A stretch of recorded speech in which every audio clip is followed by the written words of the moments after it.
Bom, nós estamos aqui tendo hoje o prazer da visita do juiz federal Sérgio Moro, aqui à sede da AJUF. Nós temos muito a agradecer o trabalho que o nosso colega tem feito pelo Brasil. Tem conduzido dignamente a Operação Lava Jato. Os efeitos dessa operação são visíveis, tanto do ponto de vista do enfrentamento à corrupção, quanto à recuperação de ativos para o Brasil.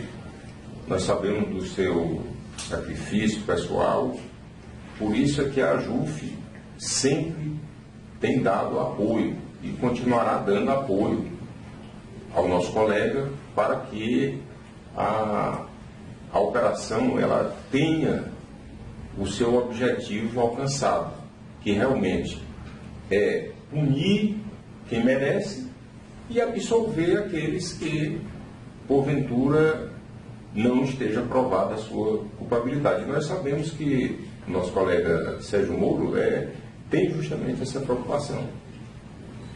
O nosso colega Sérgio Moro, ele já há bastante tempo está engajado em pelo menos 3 bandeiras que a AJUF defende, que é o cumprimento da pena após a condenação em 2º grau de jurisdição, o fim do foro privilegiado e agora a questão do PLS 280, que é o chamado projeto de lei do abuso de autoridade. Então nós estamos aqui, eu gostaria de ouvir um pouco aqui o nosso colega sobre essas questões. Bem, gostaria de cumprimentar aqui o colega presidente da AJUF, o Roberto Veloso. Para mim é um prazer estar aqui, né? Não tenho vindo com muita frequência para Brasília, mas aproveitando então essa parada, alguma coisa sobre esses 3 temas, né? Então, primeiro a questão da execução em 2ª instância. O Supremo já estabeleceu esse precedente, uma maioria qualificada de 7 a 4 ministros.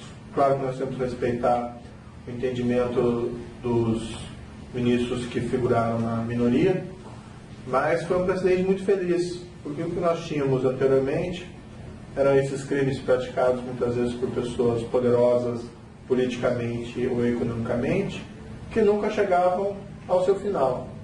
Então, aquela ideia de se esperar o trânsito julgado, o julgamento do último recurso, escondia na prática uma perversidade, que era uma impunidade prática em relação a esse tipo de crime, porque se consegue manejar o sistema de modo a evitar e prevenir que haja o trânsito julgado. Então, o Supremo tomou uma decisão, a meu ver, muito sábia, a estabelecer que a partir do julgamento em 2ª instância, por uma corte de apelação, no caso da Justiça Federal para o Tribunal Regional Federal, se houver uma condenação, desde logo se pode operar a execução dessa pena. Há aqueles que dizem que isso fere a presunção de inocência, mas o fato, e aí até retomando o que foi dito na sua fala, a questão da presunção de inocência tem muito a ver com a questão da prova. E exatamente, a função do juiz é julgar com isenção esses casos e absolver os inocentes, e absolver mesmo aqueles que até o juiz pode achar que sejam culpados, mas em relação aos quais não existe uma prova categórica da responsabilidade criminal. Então a presunção de inocência é isso, só condenar quando tiver prova acima de qualquer dúvida razoável. E além disso, o que a gente vê de experiência de outros países, falando aqui de 2 especificamente, França e Estados Unidos, que são berços históricos da presunção de inocência, nesses 2 países, normalmente a prisão se opera logo após uma condenação em primeira instância. Então não tem como falar que fere a presunção de inocência. Se nós vemos esses países de tradição liberal e democrática até mais intensa que a nossa, admitem a prisão logo após o primeiro julgamento. Então esse é um dos pontos importantes. Há um rumor de que o Supremo poderia mudar a posição, eu particularmente não acredito nisso. Agora, claro que os ministros têm a independência deles, a autonomia para decidir da forma que entenderem correta. Acho um pouco improvável porque é um precedente recente. Mas, enfim. Perfeitamente. Nós nos preocupamos com isso porque existem casos realmente paradigmáticos. Um deles foi o do Pimenta Neves, que foi condenado e ele demorou 10 anos para o início do cumprimento da pena, já estava no Supremo Tribunal Federal com embargo dos embargos, ou seja, protelando o trânsito em julgado para o início do cumprimento. E, como você falou, há uma permissividade de recursos no Brasil, ou seja, o nosso sistema recursal, ele é muito permissivo e faz com que aquelas pessoas que tenham bons advogados, que são justamente aqueles poderosos, que têm dinheiro, não cumpram a pena, porque recorrem até exaurir tudo. Então, essa sempre foi uma bandeira da associação, inclusive você esteve aqui, nós fizemos um ato aqui, justamente para propor essa mudança legislativa, inclusive. E para nós foi motivo, claro, de satisfação ver que o Supremo, no julgamento do habeas corpus, ele entendeu dessa maneira. Foi importantíssimo. Agora nós temos a questão do foro privilegiado, que é muito interessante, porque até o deputado lhe perguntou lá no dia da audiência, e você disse uma coisa que para mim foi muito marcante. Disse, olha, eu mesmo abro mão do meu foro privilegiado. Quer dizer, abro mão assim, claro, a partir de uma proposta legislativa, porque nós não podemos, isso não é disponível, mas é uma declaração muito importante. Certo. O que eu vejo, tenho visto aí, tem essa chamada Operação Lava Jato, que eu sobreviso esses processos, pelo menos em primeira instância, e claro que tudo é sujeito a críticas, mas tem tido alguns resultados satisfatórios, tem que ter havido um reconhecimento público em relação a isso.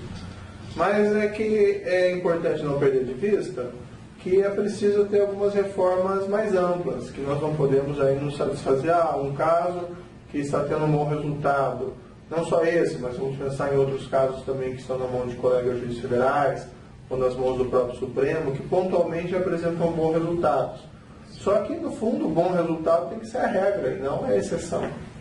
Então, por isso tem que se pensar em reformas mais profundas do nosso sistema de justiça. E aí tem que identificar, com uma postura bastante pragmática, o que não está funcionando. Então, essa questão de esperar o trânsito em julgado não está funcionando. Pode ser até bonito retoricamente, mas, além de haver problemas de consistência na argumentação de que isso seria contrário à presunção de inocência, como eu coloquei há pouco, há um problema pragmático muito sério de gerar impunidade, mesmo em relação a quem tem prova de culpa demonstrada. Um outro problema é essa questão do foro por prerrogativa de função. Então, imagino quando foram feitas essas regras na nossa Constituição, se cogitava que esses seriam casos isolados, que seriam poucos, por exemplo, parlamentares federais processados. O que se tem hoje, no entanto, até observando o Supremo Tribunal Federal, é que existem dezenas de ações penais no Supremo Tribunal Federal envolvendo autoridades com foro por prerrogativa de função. O Supremo Tribunal Federal tem uma pauta, uma agenda extremamente sobrecarregada, e a função principal dele não é servir de corte criminal. A principal função dele é decidir sobre questões constitucionais.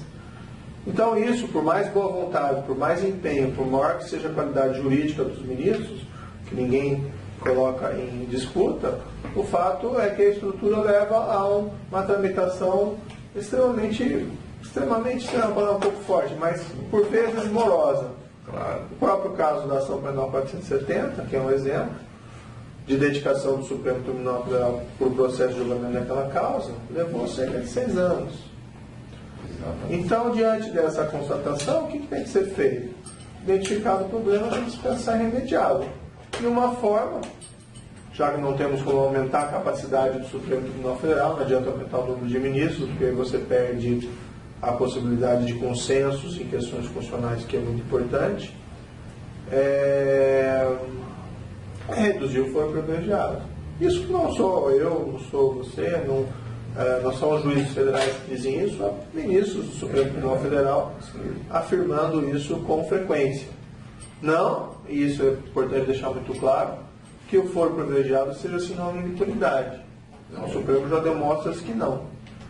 Mas a dimensão desses casos hoje realmente representa um desafio estrutural para o Supremo Tribunal Federal. A postura mais razoável diante dessa constatação é a redução do foro privilegiado. Perfeitamente. Nós vemos que hoje no Brasil existem 22 mil pessoas com foro privilegiado. Isso não é razoável. Em todos os outros países que adotam esse foro, mesmo assim é de uma maneira mais restrita, não de uma amplitude dessa natureza. Ou seja, 22 mil pessoas com foro privilegiado no Brasil não tem razoabilidade nenhuma. Isso realmente é algo preocupante, porque os tribunais eles terminam tendo dificuldades em relação a esse julgamento. Nós também aqui na AJUF já tivemos a oportunidade, fizemos aquele ato lá em Curitiba, que foi muito bacana, foi a questão do PLS 280. De fato, nós estivemos olhando, inclusive foi uma posição sua, que deveria ter pelo menos um dispositivo lá dizendo que não poderia ser aplicado aqueles dispositivos contra a interpretação da lei pelo juiz, ou seja, o chamado crime de hermenêutica. Nós tivemos agora há pouco também no Senado Federal, o senador Paim, ele fez uma audiência pública a respeito do PLS 280 e foi praticamente unânime as falas no sentido de que não deveria ter urgência na discussão desse projeto, porque é um projeto de uma grande gravidade e não precisaria de assodamento para se decidir. Era preciso que houvesse também uma discussão na sociedade sobre todos aqueles aspectos. Nós já temos uma lei, ou bem ou mal, em vigência, então era preciso ter uma participação maior da sociedade em relação a isso. A minha percepção sobre essa questão é muito simples. Ninguém é favorável a abusos cometidos por autoridades em qualquer ramo do poder, de qualquer nível. Então, se uma autoridade abusa de suas prerrogativas, de seus poderes, isso tem que ser apurado, ela tem que ser punida. A questão é que, como você muito bem colocou, a redação atual do projeto, principalmente dos substitutivos que foram apresentados, podem suscitar que esse projeto seja, se aprovado, utilizado como mecanismo de retaliação contra juízes, promotores e autoridades policiais que apenas cumpriram o seu dever. Então, o juiz não pode trabalhar com independência, sob o risco de que determinada interpretação da lei que ele tomar seja no dia seguinte criminalizada e ele fique sujeito a um processo criminal. Os juízes divergem sobre diversos assuntos e às vezes divergem razoavelmente. Então, muitas vezes um juiz de primeira instância decreta uma prisão que acaba não sendo sufragada pelas instâncias recursais. Às vezes um desembargador profere uma prisão e também acaba sendo reformado, às vezes dentro mesmo do próprio tribunal. Porque ele abusou? Não, porque é uma divergência interpretativa e a lei, nós sabemos, é uma lei suscetível de várias interpretações. Então, o que nós defendemos, eu acho que essa é uma bandeira importante, para garantir a independência da magistratura, é necessário que se pense muito bem na redação dessa lei e, por outro lado, se ela for para ser aprovada realmente, haja salvaguardas expressas para garantir a livre interpretação do direito pelo juiz. Agora, também tem um outro ponto, e talvez nessa linha que vem a questão da urgência, talvez no momento discutir esse projeto e aprová-lo seja inoportuno, no sentido de que existem investigações em andamento no país, uma delas é essa chamada Operação Lava Jato, que revelaram, pelo menos considerando os casos já julgados, um esquema de corrupção de certa magnitude.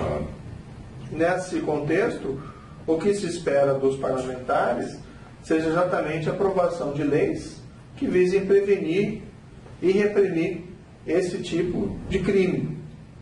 Por exemplo, esses projetos do Ministério Público foram apresentados, chamados 10 medidas da corrupção, podem haver discordâncias pontuais, pode isso ser sujeito à deliberação e modificação, mas aprovando isso, o Congresso dá uma sinalização positiva à sociedade. Olha, estamos aqui, estamos cientes do problema e estamos fazendo algo a respeito. Quando, ao contrário disso, o Congresso se debruça sobre uma lei que pode ser, sobre um projeto de lei que pode ser utilizado para intimidar esses mesmos juízes, promotores e autoridades policiais, a sinalização dada à sociedade é errada. Perfeito. Olha, estamos aqui, mas não do lado de vocês. Então, isso tem que ser muito bem pensado pelos congressistas atuais. Muito bem. Então, nós agradecemos, nós sabemos das suas ocupações, que são muitas, mesmo aqui em Brasília, tem que ficar despachando, tem que ficar preparando, estudando os casos, lendo. Então, nós queremos agradecer a sua disponibilidade de estar aqui na sua casa, essa aqui é a sua casa, a JUF, e que nós estamos sempre do seu lado, estaremos sempre do seu lado para tudo. Eu agradeço o seu apoio, para mim é um prazer também falar aqui com a JUF e colocar esses temas em debate de uma forma tranquila e sem a necessidade de tratar isso de uma maneira passional. Obrigado.